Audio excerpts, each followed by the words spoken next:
Doctor Shazia, Ibrahim रज़ाई साहब का एक जो बयान है वो सामने आया। उन्होंने कहा है कि इलाकाई ममालिक के पास अब भी वक्त है कि अमरीकियों की मुस्तकिल बेदखली का ऐलान करें, बाद में हमसे शिकायत ना करें। इस पोस्ट वॉर सिनेरियो में आप अमेरिका की क्या प्रेजेंस खलीजी ममालिक में देखती हैं, या खलीजी ममालिक को रियलाइज़ हो गया है जो सिक्योरिटी अम्ब्रेला उन्हें प्रोवाइड किया गया था वो तो उन्हें सिक्योरिटी प्रोवाइड नहीं कर सका, और किसी तरीके से अब इस जंग के बाद उन्हें अमरीका से जान छुड़वा लेनी चाहिए? हर सॉवरेन कंट्री के पास पूरा एक राइट है कि वो अपना सिक्योरिटी अरेंजमेंट क्या रखना चाहता है। गल्फ को जो सिक्योरिटी अरेंजमेंट सूट करता था तेल मिलने के बाद, कि वहाँ पे जो वेस्ट है जो इनकी कमोडिटी को जो है इस रॉ चीज़ को कमोडिफाई करा सकते हैं, बेच सकते हैं, उनको फ़ायदा दे सकते हैं, वो उनको बदले में क्या फ़ायदा दे सकते हैं। और एक बंदा बड़ा लंबा अरसा चला कि पेट्रोल ने जो है वो वेस्ट को फ़ायदा दिया, वेस्ट ने गल्फ की मोनार्कीज़ को फ़ायदा दिया, लेजिटिमेसी से लेकर उनको हर तरह से तहफ़्फ़ुज़ फ़राहम किया। चलते साथ में फिर रीजनल जो है वो पॉलिटिक्स भी चलती रही, और उस रीजनल पॉलिटिक्स में जो एक बीच में प्रॉब्लम था वो ईरान था। वो वेस्ट बहुत पहले जो है ब्रिटिश इंपीरियल टाइम से समझ गए हुए थे कि ईरान जो है सिविलाइजेशनल स्टेट है, एक बहुत बड़ा प्रॉब्लम है। तो इस प्रॉब्लम को सॉल्व करने के लिए सबसे पहले गल्फ को ये कहना कि तुम्हें इससे हिफाजत के लिए हम तुम्हारे पास मौजूद हैं। तो अब वो उस अरेंजमेंट पे हम उनको क्रिटिसाइज़ नहीं कर सकते, वो उनके वक़्त की ज़रूरत थी, और फिर वक़्त ने ही साबित किया कि जिस ईरान से उनको बचाना था, वो नहीं बचा पाए। अब वो अपने आप को डाइवर्सिफ़ाई कर रहे हैं, उनमें से कुछ जो हैं वो ओपनली डाइवर्सिफ़ाई कर रहे हैं, अपनी इकोनॉमी को भी, अपनी सिक्योरिटी को भी। कुछ जो हैं वो यूएई के जैसा कि हम कह सकते हैं, बहरीन कह सकते हैं, वो दोबारा से आपको अमेरिका के और वेस्टर्न जो है ज़ायनिस्ट कैंप में दोबारा से जाते हुए नज़र आते हैं। अपनी उनकी चॉइस है, अपनी उनकी मर्ज़ी है। जी। अब अगली सूरत-ए-हाल उनकी सिक्योरिटी अरेंजमेंट की क्या होगी, जो मेरा ख़्याल है सऊदी अरेबिया और उसके एलाइज़ जो हैं, वहाँ पे जो सबसे बड़ा सिक्योरिटी प्रोवाइडर होगा, वो पाकिस्तान होगा। ऑफ़ कोर्स हमें ये दिनों महीनों में बात पता नहीं चलेगी, लेकिन वहाँ पे जो यहाँ पे जो सिक्योरिटी अरेंजमेंट की बात हो रही है, उसमें स्फेयर्स जो हैं वो दिए जाएँगे पावरफुल कंट्रीज़ को, और इस रीजन के अंदर पाकिस्तान जैसी डिटरेंस और पावर किसी के पास नहीं। तो हो सकता है कि कुछ इधर से सेंट्रल एशिया और फिर गल्फ जो है, उसकी सिक्योरिटी की अरेंजमेंट, और सिक्योरिटी से अरेंजमेंट की मतलब ये नहीं है कि वहाँ जाके उनके लिए जंगें लड़ना, सिर्फ़ उनके लिए एक फिलोसॉफ़िकल डिटरेंस जो है कि हम मौजूद हैं और ये एरिया जो है आपने यहाँ नहीं आना। बाकी जो है ईस्ट एशिया जो है वो किसी और के हिस्से में आएगा, और पूरा रीजन जो है वो इस तरह से डिवाइड हो रहा है, इसीलिए जो है उसको नॉर्थ कोरिया को भी शामिल किया जा रहा है। क्योंकि कुछ जो है वो इलाके फिर उसको भी कहा जाएगा, क्योंकि पावरफुल कंट्रीज़ हमारे ग्लोबल साउथ में ये 4-5 ही हैं, जो न्यूक्लियर पावर भी हैं, जिनके पास डिटरेंस भी है। तो आपका सवाल ये था कि गल्फ कंट्रीज़ का नया सिक्योरिटी अरेंजमेंट क्या होगा? सऊदी अरेबिया का नया सिक्योरिटी अरेंजमेंट जो है वो डाइवर्सिफाइड है, वो बहुत स्लोली जो है वेस्ट की तरफ से अपना हाथ जो है वो खींचेगा, लेकिन हमारी तरफ जो है उन्होंने खुद को मुकम्मल सिक्योर कर लिया हुआ है, तो ये तो उनका सिक्योरिटी अरेंजमेंट है।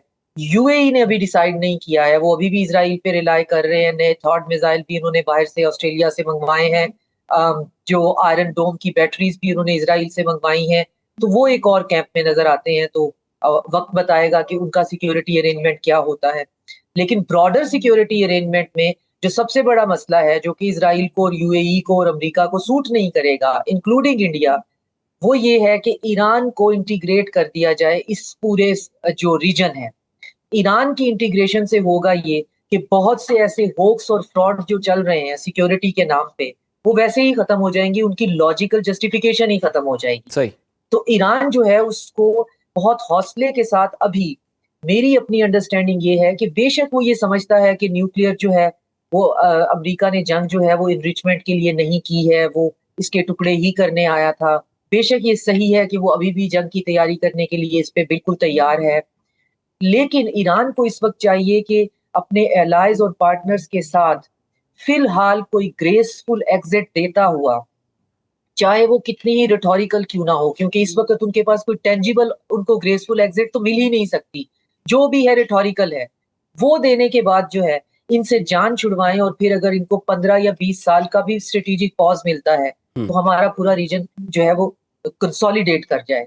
मेरी अपनी ज़ाती अंडरस्टैंडिंग ये है कि अमेरिका अगर अब यहाँ से कोई नाम नेहाद जो मुआहदे का चूरन लेके गया भी, तो वो भी 10-15 साल उस पे सिर्फ टिकेगा, वो फिर दोबारा वापस आएगा। क्योंकि उनके ऑब्जेक्टिव ये हैं, और सही। ऑब्जेक्टिव आप देख लें कि वहाँ पर जो है वो केगन जैसे लोग जो हैं, विक्टोरिया न्यूलैंड के हस्बैंड जैसे, वो आर्टिकल्स लिख रहे हैं कि ये ह्यूमिलिएशन है और इतनी ह्यूमिलिएशन हमें बर्दाश्त नहीं करनी चाहिए, जी।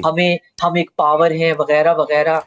इन्होंने और डॉक्टर साहबा साहिल से जिस लेकर जिस आप यूक्रेन पावर तक की है। बात कर रही हैं, सुपर पावर की बात कर रही हैं, उनको बड़ा भारी नुकसान हुआ है। डॉक्टर शाजिया, अभी कुछ देर पहले जब आप फरमा रही थी कि पाकिस्तान खित्ते की सिक्योरिटी के लिए एक ब्लूप्रिंट पर काम कर रहा है, उसे तैयार कर रहा है, और कुछ एक तजवीज़ जो है वो भी मुख्तलिफ हलकों से सामने आई थी कि अगर ऐसा हो जाए कि जिस तरह का एक मुआहिदा पाकिस्तान का सऊदी अरब के साथ हुआ है, दिफाई मुआहिदा, उसी तरह का अगर एक मुआहिदा ईरान के साथ भी हो जाए, तो कम से कम ये चीज़ गारंटी हो सकती है कि कम से कम ईरान और खलीजी ममालिक के ताल्लुकात एक तो नॉर्मलाइज हो सकते हैं, और दूसरा खलीजी ममालिक को मुस्तकबिल में फिर ईरान से या ईरान को वहाँ से कोई ख़तरा नहीं होगा।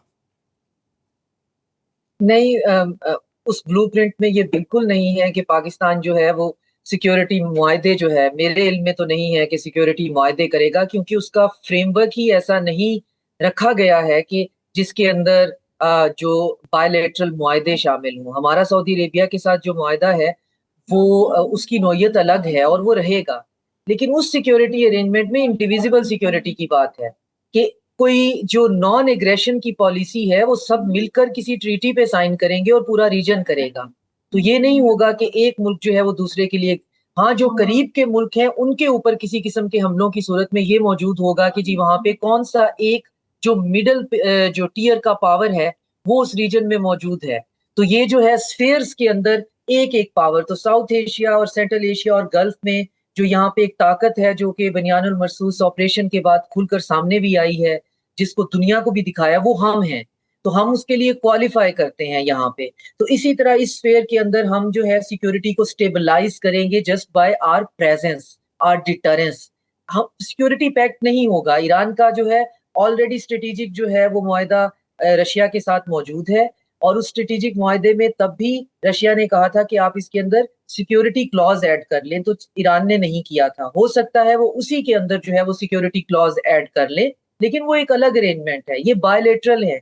ये बायलैटरल अरेंजमेंट भी हमारे लिए ज्यादा काम नहीं करती जब तक कि हम पूरा रीजन जो है वो खुद से बैठकर ये डिसाइड कर लें कि हमने अपने रिलेशंस को फंक्शनल करना है, और अपनी आने वाली नस्लों की जो है बेहतरी के लिए और अपनी इकोनॉमिक ग्रोथ के लिए हमें सिक्योरिटी और स्टेबिलिटी चाहिए, जिसके लिए हमने अपनी तमाम तर बैरूनी या अंदरूनी ताकतें जो कि हमें मजबूर कर सकती हैं या करती हैं कि हम अपने आप को भी डिस्टेबलाइज करें और साथ में जिस जो हमारा टारगेट है उसे भी करें। तो हम इस पूरे के पूरे सेटअप को जो है इस पूरे रीजन से, ये बड़ा, मैं बार बार कहती हूँ, बड़ा एम्बिशियस प्लान है, बहुत यूटोपियन प्लान है।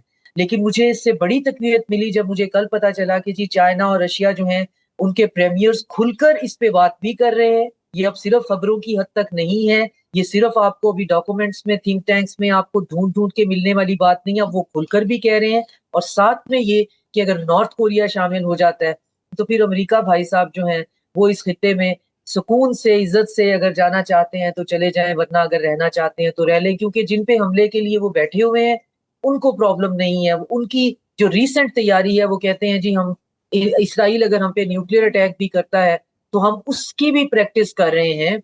हम अपनी कैलकुलेशन कर रहे हैं कि उसके बाद फिर हम मल्टी लेयर्ड जो है वो ऐसी तबाही मचाएंगे कि न्यूक्लियर तो ठीक है, हो गया सो हो गया, उसके बाद फिर बाकी हम जो है जो चीज जो है हमने उसका मल्टी लेयर जो है वो इंतजाम कर लिया हुआ है। तो सही। जैसे अभी ब्रिगेडियर साहब फरमा रहे थे कि हमारी तो सबसे बड़ी ख्वाहिश यही है ना कि जो शॉर्ट टर्म एक जंग बंदी है ये हतमी हो जाए। अब ये जंग बंदी हतमी सिर्फ उसी सूरत में हो सकती है जब अमेरिका यहाँ के किसी मुंह के साथ वापस जा सके।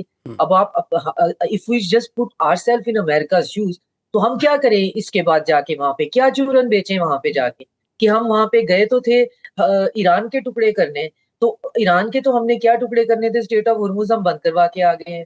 तो अब वो टामक टोइयां मारते हैं और उनको हमारे जैसे सेन मुल्कों की हेल्प की जरूरत है जी। ऑफ रैम्प के लिए कि आप टामक टोइयां मत मारिए। वही न्यूक्लियर इनरिचमेंट जो कि आपका कभी भी प्रॉब्लम नहीं है, 0% पे ईरान माना हुआ था, उससे अगले दिन आपने उस पर अटैक कर दिया था। स्टेट ऑफ हुर्मुज ऑलरेडी खुली हुई थी, 40 साल से ईरान सैंक्शंस में है, तो आप उसका कुछ बिगाड़ नहीं पाए हैं। तो आइए हम आपको बताते हैं कि यही चीजें जो आप डिमांड कर रहे हैं और मीडिया में बेच रहे हैं, हम इसकी आपको रीपैकेजिंग करके देते हैं, तो ये थोड़ी सी विक्ट्री विक्ट्री लगने लग जाए। तो पाकिस्तान जो है वो इस वक्त रीपैकेजिंग की जो है वो बात हो रही है। वरना स्टेट ऑफ हुर्मुज जो है वो कभी भी चाइना इस बात पे राजी नहीं होगा कि ये दोबारा से इस पे अमेरिका की मोनोपोली और हेजमनी हो जाए, और होनी चाहिए भी नहीं। अगर अब वहां पे गल्फ के उनके जो है इंटरेस्ट भी अब उनकी Aahista Aahista with the passage of time decay हो रहे हैं, तो चाइना तो बिल्कुल इस चीज में इंटरेस्टेड नहीं है कि ये ओपन हो जाए।